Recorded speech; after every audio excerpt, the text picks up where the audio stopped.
Puji Tuhan, dalam kemurahan Tuhan kita masih bisa ada sampai hari ini. Terpujilah untuk semua kebaikan Tuhan. Saya masih mengucapkan selamat Paskah untuk kita semua. Kiranya kekuatan kasih Paskah itu tetap terus bergema dan itu menjadi praktek dalam hidup kita. Bagaimana kita menjadi orang-orang yang tetap hidup dalam kasih Kristus kepada semua orang. Puji nama Tuhan. Hari ini kita akan lihat firman Tuhan yang terambil dalam kitab Injil Matius pasal yang terakhir atau pasal 28 ayat yang ke-6. Ia tidak ada di sini sebab ia telah bangkit, sama seperti yang telah dikatakannya. Mari, lihatlah tempat ia berbaring. Seringkali kehidupan kita mengalami hal yang seperti dialami oleh Maria Magdalena ini. Yang kita ingat adalah kebudayaan kita. Yang kita ingat adalah kebiasaan kita, atau bahasa sekarang mengatakan kearifan lokal kita, ya. Termasuk yang dilakukan oleh Maria ini adalah kearifan lokal yang seringkali dilakukan oleh orang-orang Yahudi, di mana untuk mengawetkan jenazah maka mereka seringkali mencampur semua ramuan-ramuan, rempah-rempah untuk mengawetkan orang-orang yang mereka kasihi yang telah mendahului mereka. Dan hal itu dilakukan juga untuk Yesus. Ini yang menarik. Pesan Paskah ini menjadi renungan bagi kita semua. Apakah yang kita ingat? Budaya kita, cara hidup kita yang diwariskan oleh leluhur kita, yang walaupun kadang-kadang warisan itu tidak semua benar, lebih sering, lebih cenderung kita keluar dari kebenaran firman Tuhan. Dan pengalaman inilah yang menjadi pelajaran bagi kita untuk supaya fokus kita kepada Tuhan. Fokus kita kepada Yesus, bukan kepada kearifan lokal yang diwarisi oleh orang-orang yang sebelum kita ada. Yang bisa saja kearifan lokal itu bisa berdampak dua hal, bisa negatif, bisa juga positif.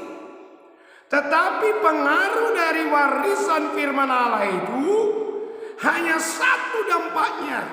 Dampaknya adalah positif bagi kita. Dampaknya adalah membangun semangat kita sekalipun dalam keadaan tertekan. Bayangkan, kearifan lokal ini mampu menghapus memori pesan Yesus ketika dia masih hidup. Jelas-jelas sampai beberapa kali, sampai 3 kali Yesus memberitakan tentang kematiannya. Yesus memberitakan tentang kebangkitannya. Jelas Yesus katakan, aku akan mati, namun pada hari yang ketiga aku akan bangkit. Namun apa yang dilakukan oleh Maria Magdalena itu berbeda sekali. Maria lebih menyimpan kearifan lokal dibanding menyimpan firman Tuhan. Padahal jelas-jelas Alkitab berkata, dalam hatiku aku menyimpan janji-janjimu supaya aku tidak berdosa terhadap engkau. Kata Mazmur 119 ayat yang ke-9. Itu jelas. Jadi dengan kita menyimpan firman, dengan kita menaruh firman di hati kita, di pikiran kita, maka itu akan menjauhkan kita dari dosa. Itu akan menjauhkan kita dari pelanggaran-pelanggaran yang berulang-ulang akan kita lakukan.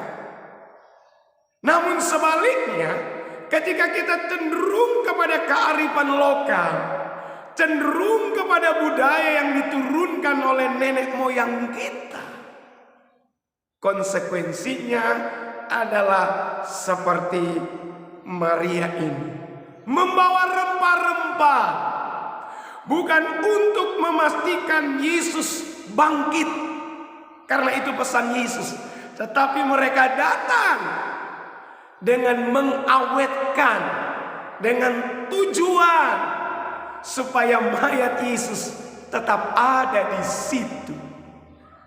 Hal yang sangat-sangat miris sekali. Bertahun-tahun mereka melihat mujizat daripada Yesus, namun kearifan lokal mengalahkan segala-galanya. Kiranya Tuhan menolong kita semuanya. Pertanyaannya, ketika kita pergi melihat nisan keluarga kita, apakah salah? Jawabannya tidak. Yang keliru ketika kita mulai berkomunikasi dengan orang yang sudah mati mendahului kita.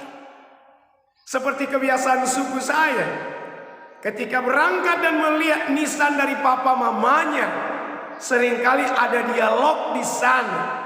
Bahkan seringkali diberikan makanan yang menjadi kesukaan dari orang yang mendahului. Itu sangat bertentangan. Kalau kearifan lokal hanya untuk mengingatkan kita akan jasa-jasa orang yang telah membesarkan kita, itu tidak salah. Salah satunya mungkin membersihkan kuburan. Tapi jangan sampai ada dialog di sana. Jangan sampai ada pembicaraan di sana. Itu sangat bertentangan dengan firman Tuhan. Haleluya. Tuhan menolong kita semua untuk benar-benar firman ini menjadi ingatan yang positif bagi kita semua. Jelas apa yang dikatakan oleh malaikat ini. Kamu harus ingat apa yang sudah menjadi pesan Yesus. Ayat yang ke-7, dan segeralah pergi dan katakanlah kepada murid-muridnya bahwa ia telah bangkit dari antara orang mati. Ia mendahului kamu ke Galilea. Di sana kamu akan melihat dia. Lihat, pesan Yesus sebelum dia mati jelas. Yesus bilang, aku tidak akan mati selama-lamanya. Pada hari ketiga aku pasti bangkit. Ingat itu. Itu sebabnya dengan yakin kita menaikkan pujian. Sebab dia hidup, ada hari esok. Sebab dia hidup, ku tak gentar. Karena ku tahu dia pegang hari esok. Hidup jadi berarti sebab dia hidup, bukan sebaliknya. Di memorinya hanya ingatan orang yang mati. Dikasih rempah-rempah, diawetkan menurut kearifan lokalnya orang Yahudi. Yang membuat kekristenan kita bukan maju, tapi semakin mundur. Hari ini, biar kuasa kebangkitan, biar kuasa Paskah itu tetap menjadi ingatan kepada kita. Bahwa tujuan Yesus mati dan bangkit, supaya keyakinan dan kepercayaan kita itu tidak menjadi sia-sia. Lepaskan kearifan lokal yang membuat kita jauh dari Tuhan. Milikilah firman Allah yang tidak pernah membuat kita keliru, yang tidak pernah membuat kita salah, yang tidak pernah membuat kita menyimpang. Tapi firman Allah berkata, ketika kita memiliki firman Allah, justru itu akan menjauhkan kita dari pelanggaran dosa. Puji Tuhan. Dia katakan, ingat pesan Yesus, aku bangkit. Dan kita akan bertemu di satu tempat di Galilea. Nah, lihat, di Galilea. Hari ini Tuhan mengingatkan kita bahwa dalam hidup kita, kekristenan kita bukan budaya, bukan tradisi, tapi kekristenan itu selalu fokus ke atas. Firman Tuhan harus di atas segala-galanya. Kiranya kuasa Paskah, kuasa kematian dan kebangkitan Yesus benar-benar menjadi kekuatan tersendiri bagi kita. Mengingatkan kita bahwa Yesus telah mati untuk kita dan Yesus juga sudah bangkit untuk kita. Kita tidak lagi dalam kesedihan, dalam ratapan kekecewaan, tapi kita dalam sukacita besar karena dosa kita sudah diampuni lewat kematian-Nya. Karena kepercayaan kita kepada Yesus tidak menjadi sia-sia, karena Yesus telah bangkit untuk kita. Praktekkan kasih Yesus, kuasa Paskah, lewat tindakan kita berusaha setia, tidak menyimpang dari firman Tuhan, malah tetap setia, tetap berkomitmen sampai Tuhan Yesus Maranatha datang kali yang kedua. Aku akan tetap setia kepada Dia. Puji Tuhan. Itulah pesan Paskah bagi kita hari ini.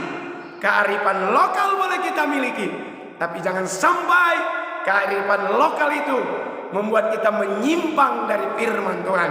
Milikilah firman Allah yang tidak akan pernah membuat kita menyimpang dari kebenaran firman itu sendiri. Puji nama Tuhan. Tuhan Yesus memberkati kita. Sekali lagi saya mengucapkan selamat Paskah. Kuasa kematian dan kebangkitan Yesus kiranya senantiasa mengubah hidup kita dari hari ke hari. Puji nama Tuhan.